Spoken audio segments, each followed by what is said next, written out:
Shalom, saudara yang dikasihi Tuhan. Senang berjumpa kembali dengan saudara dimanapun saudara berada. Saya percaya kabar saudara baik karena kita punya Tuhan Yesus yang sungguh baik, tidak terbatas dengan apapun juga. Dan saat ini dalam program saya Christ Call of Faith, panggilan iman pada Kristus dalam roh dan jiwa kita. Bersama dengan saya Henry Indrawan, dan tema yang saya mau bagikan adalah dengarkanlah nubuatan firman. Dia akan memberikan apa yang diinginkan hatimu. Percayalah saudara, keinginan kita pun Tuhan pasti akan mengabulkannya, selama itu sesuai dengan kehendak Tuhan. Sebelumnya, mari kita minta hadirat Tuhan, kita berdoa terlebih dahulu. Haleluya. Tuhan Yesus yang baik, terima kasih. Kami kembali merendahkan hati kami, hidup kami di hadapan-Mu. Sebab tanpa firman-Mu, kami tidak bisa berbuat apa-apa. Dan kami percaya kesuksesan, keberhasilan, dan menjadi berkat, semua karena anugerah Tuhan. Terima kasih Tuhan, urapi hamba-Mu yang tidak ada apa-apanya. Biar nama Tuhan saja yang dimuliakan. Dalam nama Yesus, lewat YouTube ini, siapapun pribadi kami, apapun latar belakang kami, apapun pergumulan kami, Engkau sanggup menolong kami, Engkau sanggup mengasihi kami. Terima kasih Tuhan, haleluya, amin. Mari saudara, sekalipun kita sudah sering membaca ayat ini, tapi saya percaya ada berkat Tuhan di dalam Mazmur pasal 37 ayat yang ke-1 sampai 11. Kebahagiaan orang fasik semu, dari Daud. Jangan marah karena orang yang berbuat jahat, jangan iri hati kepada orang yang berbuat curang, sebab mereka segera lisut seperti rumput dan layu seperti tumbuh-tumbuhan hijau. Jadi kata nubuatan pertama adalah jangan marah, jangan iri hati. Berarti pusat yang pertama adalah hati kita. Kita tidak bisa menjaga hati manusia atau orang lain maksud saya, tapi kita bisa menjaga hati kita. Sekalipun kita tidak sempurna, tapi nubuatan yang pertama berbicara tentang hati. Jangan marah dan juga jangan iri hati kepada siapapun. Sekalipun mereka di luar Kristus, jangan iri hati. Sekalipun mereka melakukan hal dosa, jangan iri hati. Dan ayat 3, percayalah kepada Tuhan dan lakukan yang baik. Diamlah di negeri dan berlakulah setia. Dan bergembiralah karena Tuhan, maka Ia akan memberikan kepadamu apa yang diinginkan hatimu. Hal yang kedua, kata nubuatan adalah percayalah kepada Tuhan. Lakukan yang baik, berlakulah setia.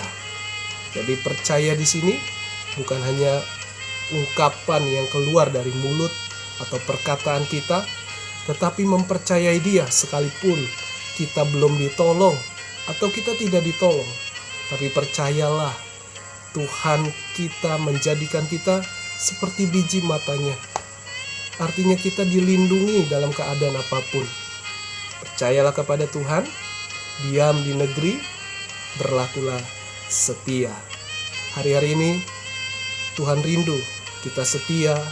Apapun yang Tuhan percayakan, bukan hanya sekedar di ibadah atau program gereja yang kita lakukan, tetapi setia melayani, setia dalam keluarga, setia kalau saudara sudah berumah tangga, setia dalam pekerjaan, setia apapun yang Tuhan percayakan, sekecil apapun, karena semua kita harus bertanggung jawab. Kita pengelolanya. Jadi mari kita tetap setia. Dan juga bergembira karena Tuhan. Tuhan bilang, apakah atau kamu harus memiliki dulu harta yang melimpah, baru kamu bergembira. Kamu memiliki uang dulu supaya kamu bergembira. Tidak. Melainkan bergembira dulu. Mengapa? Karena kita punya Tuhan yang hebat, punya Tuhan yang tanpa batas, kuasanya, pertolongannya. Saudara boleh lihat di YouTube lain, di mana seperti istri dari artis Doni Sibarani, dia mempunyai orang tua atau orang tuanya pernah mengalami pertolongan Tuhan di mana terlindungi dari kecelakaan maut. Ada malaikat Tuhan yang menjaganya. Saudara, luar biasa. Kita orang percaya ada malaikat yang menjaga kita. Kita tidak memiliki apa-apa, tapi ada malaikat Tuhan yang selalu menjaga, melindungi kita. Karena kita orang-orang yang dikasihi Tuhan.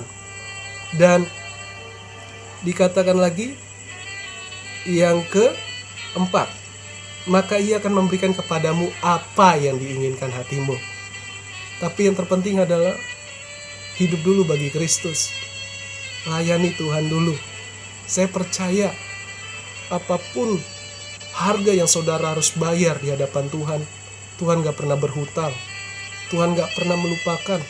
Air mata saudara saja Tuhan taruh di kirbatnya.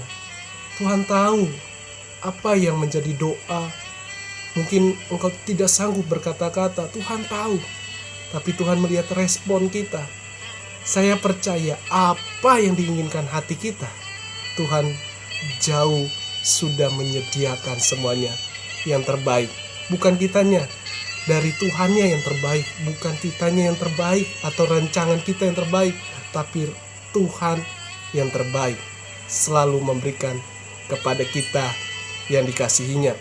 Ayat 5, serahkanlah hidupmu kepadanya, kepada Tuhan, dan percayalah kepadanya, dan ia akan bertindak. Jadi yang kelima, serahkan hidup saudara. Artinya berserah, bukan putus asa. Berserah seperti Raja Daud. Dia berserah selalu dari segala serangan musuh, dari segala apapun yang dihadapinya. Berserah saja sama Tuhan. Tuhan kok yang membebaskan. Dan ayat 6, ia akan memunculkan kebenaranmu seperti siang dan hakmu seperti terang. Ini seperti gambaran. Saudara adalah anak-anak terang karena Kristus terang dunia. Saudara sudah ditebus oleh darahnya yang kudus. Saudara anak-anak terang. Dan kebenaran itu selalu akan muncul. Sekalipun orang menjatuhkan, membuli, menghina, apapun namanya, saudara jangan takut karena engkau adalah anak-anak terang, anak-anak siang. Artinya kegelapan tidak sanggup menguasai saudara. Kuasa-kuasa kegelapan pun tidak sanggup. Dan ayat yang ke-7, berdiam dirilah di hadapan Tuhan dan nantikanlah Dia. Janganlah marah karena orang yang berhasil dalam hidupnya, karena orang yang melakukan tipu daya. Jadi jangan marah saudara. Orang mau jatuhin kita, mau ceblosin kita ke penjara karena nama Tuhan, karena kita beriman kepada Tuhan. Jangan takut. Ada waktunya Tuhan akan berperkara. Tuhan akan membela anak-anaknya.